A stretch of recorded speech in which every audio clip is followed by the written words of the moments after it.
ಕಟ್ಟಿದಂತಹ ಭವ್ಯವಾದ ಬಂಗಲೆಯನ್ನು ಇನ್ನೊಬ್ಬನ ಅವಧ್ಯೆಯ ಕಾರಣದಿಂದ ಅವಸಾನ ಹೊಂದಿತ್ತು ಅಂತಾದ್ರೆ ಕಟ್ಟಿದವನಿಗಾಗುವ ನೋವೆಷ್ಟು ಅನ್ನುವುದು ನಮ್ಮ ಅಜ್ಜನನ್ನು ನೆನೆಸಿಕೊಂಡಾಗಲೆಲ್ಲ ನನಗೆ ನೋವಾಗುತ್ತಾ ಇದೆ. ಕೃಷ್ಣ ಪರಮಾತ್ಮನಿಗೆ ಮರಿಮೊಮ್ಮಗ ನಾನು, ಮನ್ಮಥ ಸೂನುವಾದ ಅನಿರುದ್ಧನಿಗೆ ಮಗನಾಗಿ ವಜ್ರನಾಮಕನಾಗಿ, ಅರ್ಥಾತ್ ಯಾದವ ಕುಲದಲ್ಲಿ ವಜ್ರ ಸದೃಶನಾಗಿರಬೇಕು, ಈ ವಂಶವನ್ನು ಉಳಿಸಿಕೊಳ್ಳಬೇಕು ಅನ್ನುವಂತಹ ಭಾವ ನನಗಿರುವುದು ಸತ್ಯವೇ. ಆದರೆ ಇಂದಿನ ದಿವಸ ಆಗುತ್ತಿರುವಂತಹ ವಿಚಾರವನ್ನು ನೋಡಿದರೆ ಎದೆಯೇ ನಡುಗುತ್ತಾ ಇದೆ. ಯಾವುದನ್ನು ಮಾಡುವುದಕ್ಕೆ ಯಾದವರು ಹೊರಟವರಿದ್ದಾರೆ. ನನ್ನ ತಂದೆಯಾದಿಯಾಗಿ, ನನ್ನ ಅಜ್ಜನಾದಿಯಾಗಿ ಎಲ್ಲರೂ ಕೂಡ ಒಟ್ಟಾಗಿ ಪರಿಹಾಸದ ಅತ್ಯಂತ ಹೇಯವಾದ ಕರ್ಮದಲ್ಲಿ ತಮ್ಮನ್ನು ತಾವು ತೊಡಗಿಸಿಕೊಳ್ಳುವುದಕ್ಕೆ ಮುಂದಾಗುತ್ತಾ ಇದ್ದಾರಲ್ಲ. ಮುನಿದರಾದರೆ ವಿಗಡ ರುದ್ರನ ಹಣೆಯ ಕಣ್ಣನ್ನಾದರೂ ಕಿತ್ತು ತರಬಲ್ಲ ಸಾಮರ್ಥ್ಯವನ್ನು ಹೊಂದಿದ ದುರ್ವಾಸನಂತಹ ಮಹಾಮುನಿಗಳನ್ನು ಅಪಹಾಸ್ಯ ಮಾಡುವುದಕ್ಕೆ ಬೇಕಾಗಿ ತಾವು ಅನೇಕ ವೇಷವನ್ನು ತೊಟ್ಟು ಮುಂದಾಗುತ್ತಾ ಇದ್ದಾರೆ. ಹೀಗೆ ಆಯಿತು ಅಂತಾದ್ರೆ ಮತ್ತೆ ನಮ್ಮ ಅಜ್ಜನ ಮುಖವನ್ನು ಕಾಣುವುದಕ್ಕೆ ಸಾಧ್ಯ ಇಲ್ಲ. ಕಟ್ಟಿದ ಅವರುಗಳ ಕಣ್ಣಲ್ಲಿ ಕಣ್ಣೀರನ್ನು ನಾವು ತಂದೆ ಉಂಟಾದ್ರೆ ನಮಗೆ 1000 ಜನ್ಮ ಬಂದರೂ ತೊಳೆದುಕೊಳ್ಳುವುದಕ್ಕೆ ಸಾಧ್ಯ ಇಲ್ಲ. ಇರುವುದೊಂದೇ ಮಾರ್ಗ. ಆಗುತ್ತಿರುವಂತಹ ಈ ದುರಿತವನ್ನು ದೂರೀಕರಿಸಿಕೊಳ್ಬೇಕು.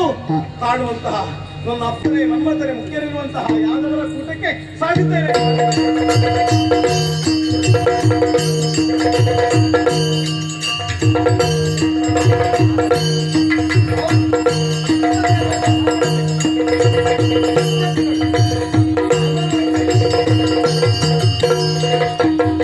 ಭಿನ್ನತ ಕೃಪೆಗಿರಿಸಿ ಪೂಜರ ಮನ್ನಿ ಬುಧವ ಧರಿಸಿ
ವಜ್ರನ ಪ್ರಣಾಮವನ್ನು ಸಲ್ಲಿಸುತ್ತಾ ಇದ್ದೆ.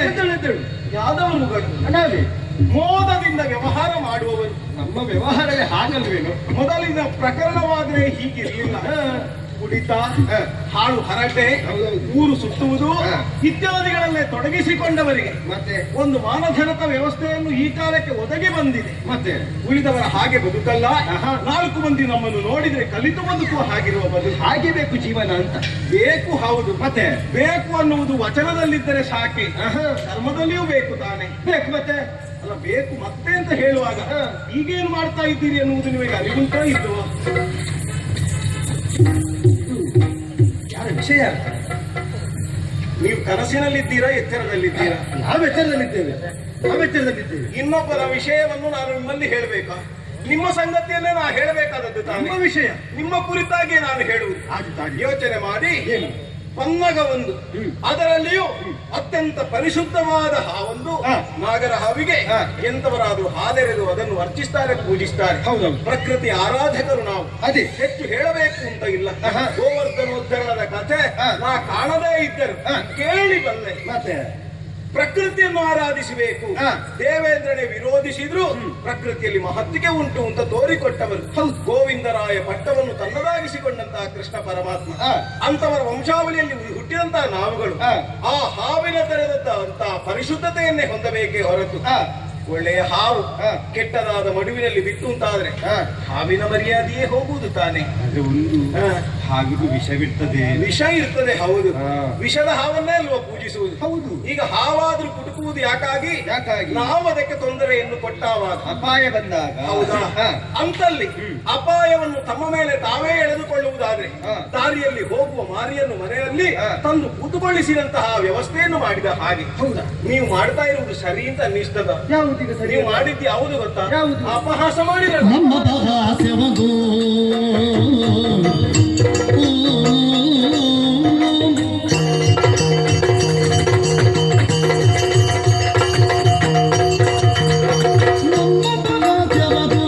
ಮುನಿಗಳ ಬಿಮ್ಮನೆ ಕೆರಳಿಪುದು ಸುಮ್ಮ ನುಡಿಯದವರೆಮ್ಮನ್ನು ಚಪಿಸುತ್ತ ಹಮ್ಮ ನಿಲ್ಲಿಸುವರು ಚರ್ಮವಿದನ್ನವು ತಿನ್ನಗದುಗೆ ಇರಿಸಿ.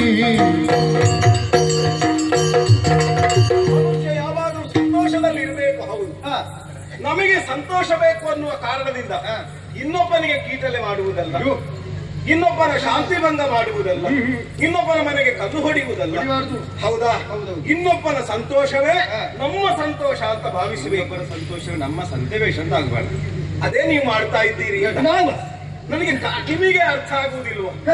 ಕಂಡಾದ ಸಾಂಬನಿಗೆ ಹೆಣ್ಣಿನ ವೇಷವನ್ನು ಕಟ್ಟಿ ತ್ರಿಕಾಲಜ್ಞಾನಿಗಳಾದ ದುರ್ವಾಸರನ್ನು ಭಂಗಿಸುವುದಕ್ಕೆ ನೀವು ಮುಂದಾಗುತ್ತಾ ಇರುವಂತಹ ಈ ವಿಚಾರ ನಿಮಗೆ ಅಪಹಾಸ ಅಂತ ಅನ್ನಿಸುವುದಿಲ್ಲವೇ? ಯೋಚನೆ ಮಾಡಿ.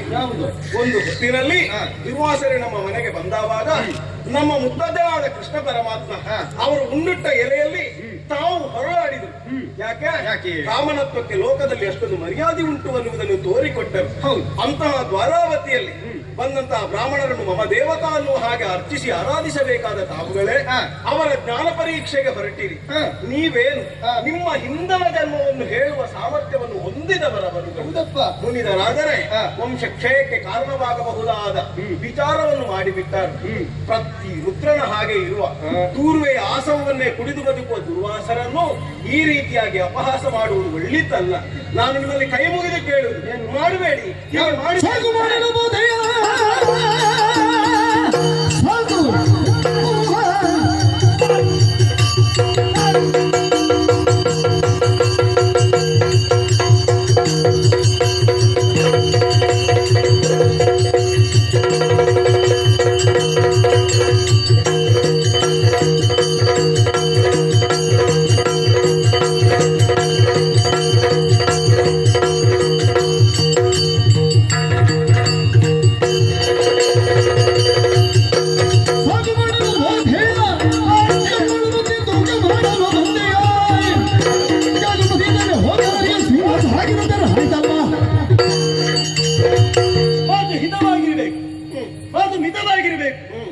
ಯಾರು ಅರಿತುಕೊಳ್ಬೇಕು ಇದನ್ನು?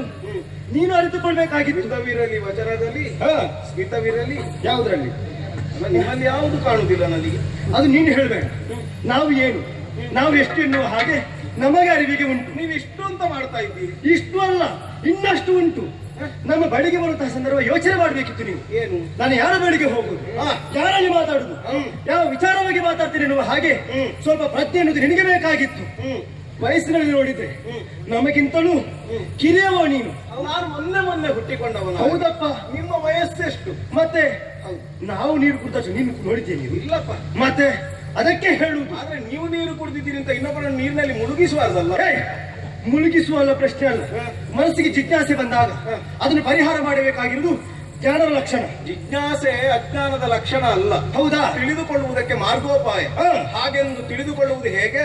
ಗುರುವಿನ ಗುಲಾಮನಾಗುವ ತನಕ ದೊರೆಯದನ್ನ ಮುಕುತಿ. ಆಗಬೇಕಾದ ಗುಲಾಮತನ. ಅವರ ಪದಸೇವೆ ಮಾಡಬೇಕು. ಬೃಂದರಂತೆ ಪದಸೇವೆ ಮಾಡಿದಾಗ ಬೇಕಾದ ವಿಷಯಗಳನ್ನು ತಿಳಿಲಿಕ್ಕಾಗ್ತದೆ. ಇದು ನೀವು ಅವರನ್ನೇ ಪ್ರಶ್ನಿಸುವುದು ಅಂತ ಹೇಳಿದ್ರೆ ಅವರ ತಲೆಯ ಮೇಲೆ ಕಲ್ಲಿಡುವ ಪ್ರಶ್ನೆ ಅಲ್ಲ. ಗಂಧದ ಕೊರಡನ್ನು ಅರೆದಾಗ ಮಾತ್ರವೇ ಅದರ ಪರಿಮಳ ಹೊರಸೂಸುವುದಕ್ಕೆ ಸಾಧ್ಯ. ನೀವು ಯಾಕೆ ಸೆಗಣಿಯ ವಿಚಾರವನ್ನು ಹೊರ್ತೀರಿ ಅಂತ? ಸಗಣೆ ವಿಚಾರ ಹೊರುವುದಲ್ಲ ನಾವು. ಮತ್ತೆ ಈಗ ನಮಗೆ ಗಂಧದ ಕೊರಡಾಗಿ ಕಂಡದ್ದು ಯಾರು? ಆ ಋಷಿ ಮುನಿಗಳು, ಆ ದುರ್ವಾಸ ಮುನಿಗಳು. ಅವರಲ್ಲಿ ಎಷ್ಟು ಜ್ಞಾನ ಉಂಟು ಎನ್ನುವ ಹಾಗೆ ಪರೀಕ್ಷೆ ಮಾಡಬೇಕಾಗಿ ನಮ್ಮ ಕರ್ತವ್ಯ. ಅದು ತೆಗೆಯಬೇಕು ಅಂತ ಅದಕ್ಕೆ ಕರೆತನ್ನಿ ಬಹುಬಗೆಯಿಂದ ಅರ್ಚಿಸಿ 1 ತಿಂಗಳುಗಳ ಕಾಲ ಪೂಜಿಸಿ ಅವರಿಂದ ಬೇಕಾದ ವಿಚಾರವನ್ನು ತಿಳಿದುಕೊಳ್ಳಿ. ಯಾರು? ನೀವು. ನಾವು ನಮಗೆ ಬೇಕಾದ ವಿಚಾರ ಅವರು ಕೊಡುದು ಬೇಡ. ಅವರಿಗೆ ಎಷ್ಟು ಬೇಕು ನಾವು ಕೊಡ್ತೇವೆ. ಅದನ್ನು ಬಿಟ್ಟು ಅಧಿಕ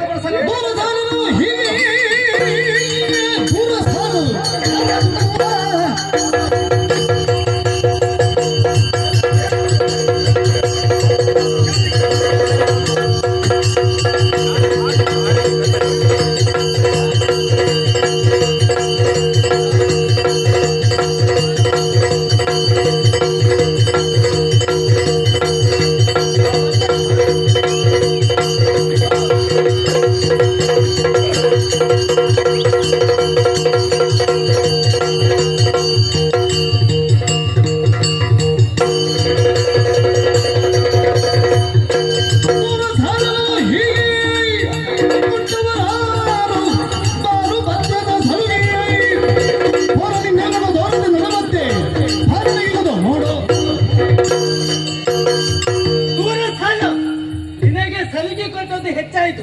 ನಮ್ಮ ಎದುರು ತೂಕದ ಮಾತನಾಡ್ತೀಯ. ನೋಡಿ ನಿನ್ನ ತೂಕ ಹೇಗೆ ಅನಿಸಬೇಕಂತ ನಮಗೆ ಗೊತ್ತುಂಟು. ಅಜ್ಜ ಅಂತ ಹೇಳಿ ಮುಂದಕ್ಕೆ ಬಂದ್ರೆ ನಿನಗೆ ಅಜ್ಞಾನ ಅಂತ ಹೇಳಿ ಗೊತ್ತುಂಟ. ಅಜ್ಞಾನ ಅಂತ ಹೇಳಿದ್ರೆ ಗೊತ್ತು. ನೋಡಿದ ಮೇಲೆ ನೋಡಿದ ಮೇಲೆ ಅಲ್ಲ, ಕತ್ತಲೆ ಎನ್ನುವುದು ಅಜ್ಞಾನ ಇದ್ದ ಹಾಗೆ. ಹೌದಾ? ಸುತ್ತನೆಂಬುದಾದ್ರೆ ಹೇಳ.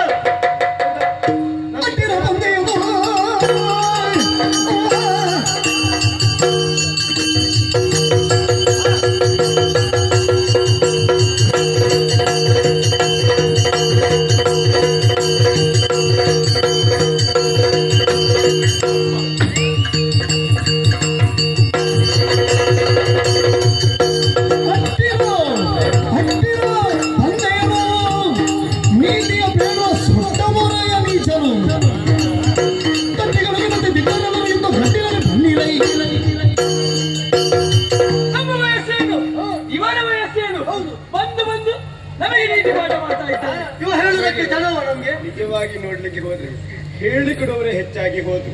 ಅವರ ಅನುಸರಣೆಗೆ ಬರುವುದಿಲ್ಲ. ಪ್ರೀತಿಯಿಂದ ಮಾತಾಡಿದ್ರೆ ಹೇಳಿಕೊಡುವವರು ಹೇಳಿಕೊಡ್ತಾರೆ, ಒಂದು ನಿಮಗೆ ಬರುವುದಿಲ್ಲ. ಯಾರು ಹೇಳಿದ್ರು ಅಂತ? ನಮ್ಮ ಬಗ್ಗೆ ವಿಮರ್ಶೆ ಮಾಡಿದ್ರೆ ಜಾಗ್ರತೆ.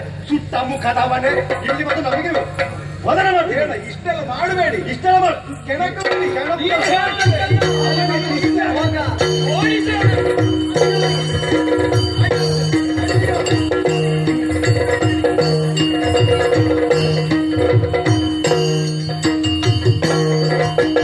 ಹೋಗಿ ನಮಗೆ ಬುದ್ಧಿ ಮಾತು ಹೇಳೋದಕ್ಕೆ ನಾವು ನಮ್ಮಷ್ಟಕ್ಕೆ ಇದ್ರೆ ಹೇಳಲಿಕ್ಕೆ ಎಷ್ಟು ಜನರು ಬರ್ತಾರೆ? ಬೇಕಾದಷ್ಟು 4 ಬೀಳ್ಬೇಕು. ಅವಾಗ ಯಾರು ಹತ್ತಿರಕ್ಕೆ ಬರುವುದಿಲ್ಲ. ನಿರೀಕ್ಷೆಯಲ್ಲಿರುವ